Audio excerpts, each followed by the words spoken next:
अस्सलामुअलैकुम नाजरीन। तो आज जो टॉपिक है ना हमारा डिस्कशन करने का, वो हमने एडवर्स स्कार्स को डिस्कस करना है।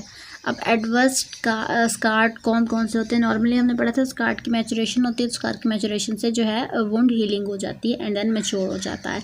तो कौन कौन से एडवर्स स्कार हैं, वो क्यों होते हैं, उनको किस तरह प्रिवेंट करना चाहिए, ये सारा कुछ आज हम देखेंगे। तो अगर चैनल पर नए हैं तो लाइक और सब्सक्राइब करना ना भूलिएगा। शुरू करेंगे वीडियो वक्त को ज़ाया किए बगैर। फर्स्ट ऑफ ऑल इसमें हमारा आता है stretch scar, then contracted stretch scar, जो मैंने आपको बताया पहले। ये देखें, ये जख्म है, अगर ये इस फॉर्म में है ठीक है, रिलैक्स पोजीशन में हीलिंग हो रही है। इसको यूं कर देंगे, देन वो स्ट्रेच हो रहा है, उसके एजेस के आपस में मिल ही नहीं रहा। जब मिल नहीं रहा है तो वो कैसे जो है हीलिंग करवाएंगे या जुड़ेंगे एक दूसरे से। देन कॉन्ट्रैक्टेड, अब स्ट्रेच फॉर्म में जाहिर सी बात है कंटिन्यूसली कॉन्ट्रैक्टेड भी है।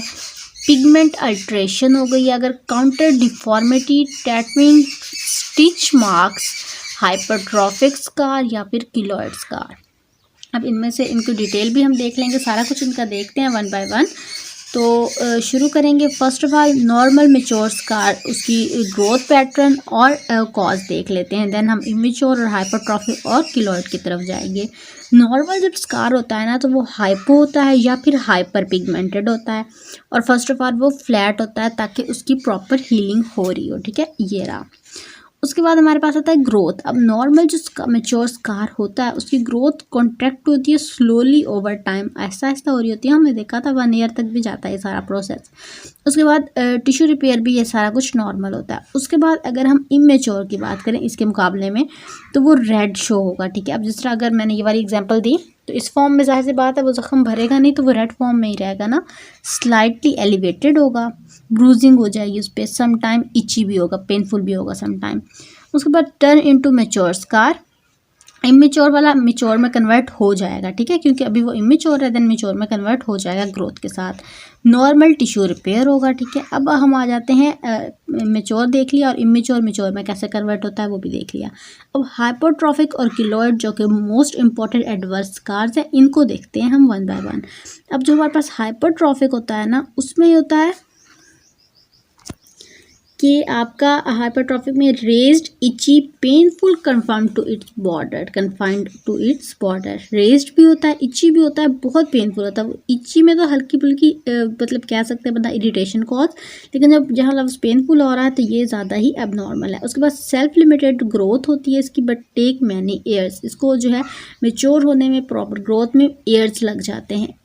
एक्सेस मैकेनिकल स्ट्रेस होती है इसमें, इसकी कॉज। ठीक है, इसमें जो है उसमें नॉर्मल टिश्यू रिपेयर हो रहा था, डैट्स वाइज सारा कुछ नॉर्मल आ रहा था। इसमें मैकेनिकल स्ट्रेस जो मैंने बताया पहले, रीज़न आपको किस तरह से पड़ रही होती है स्ट्रेस, ओवर स्ट्रेस्ड होने की वजह से या पोजीशन ठीक ना होने की वजह से। उसके बाद हमारी बात आ जाती है किलोइड की। किलोइड क्या, इसमें raised, itchy, extending into normal tissue.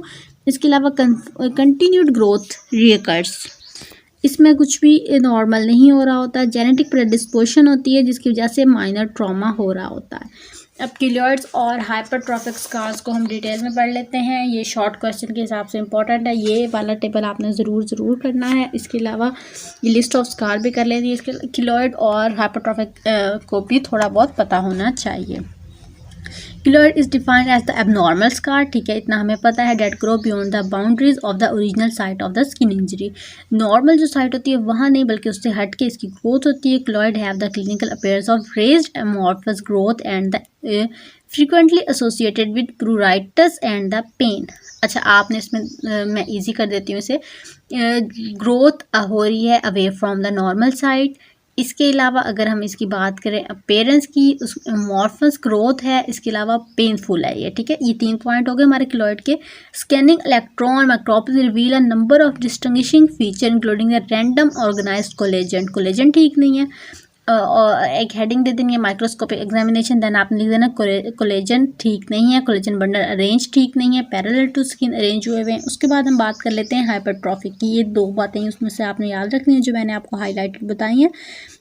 Then हमारे पास आ जाएगा हाइपरट्रॉफिक स्कार। हाइपरट्रॉफिक स्कार में हमारे पास defined as the widened unsightly scar that doesn't extend beyond the original boundary, वो एक्सटेंड हो रहा था बियॉन्ड द ओरिजिनल बाउंड्री, ये एक्सटेंड नहीं हो रहा। Similar to the keloid hypertrophic scar associated with the adverse healing effect, ठीक है, इसमें भी हीलिंग के एडवर्स इफेक्ट आ रहे होते हैं। यहाँ पर इसका एक टेबल दिया हुआ है जो आपने देख लेना है। इटियोलॉजी हाइपर की टेंशन से रिलेटेड है, किलोइड की अननोन है, जेनेटिक नो फैमिलियल, जबकि किलोइड जेनेटिक रीजन की वजह से हो रहा है। इसमें रेस का कंडीशन नहीं है, उसमें है एज हाइपरट्रॉफिक चिल्ड्रन में, जबकि वो दूसरी 10 to 30 ईयर्स तक होती है, ये फीमेल में ज़्यादा होती है और ये भी मेल में, दोनों में इक्वल रेशियो है। बॉर्डर जो है विद इन रिवोन्ड रहते हैं, आउट ग्रोथ हो जाती है किलोइड में और साइड फ्लेक्सर सरफेस पे होती है, ठीक है, हाइपरट्रॉफिक में। और इसके अलावा जब हम किलोइड की बात करें तो शोल्डर और फेस पर होती है। कुछ समझ ना आया हो तो पूछिएगा। इस सब के साथ इजाज़त चाहूँगी। अल्लाह हाफिज़।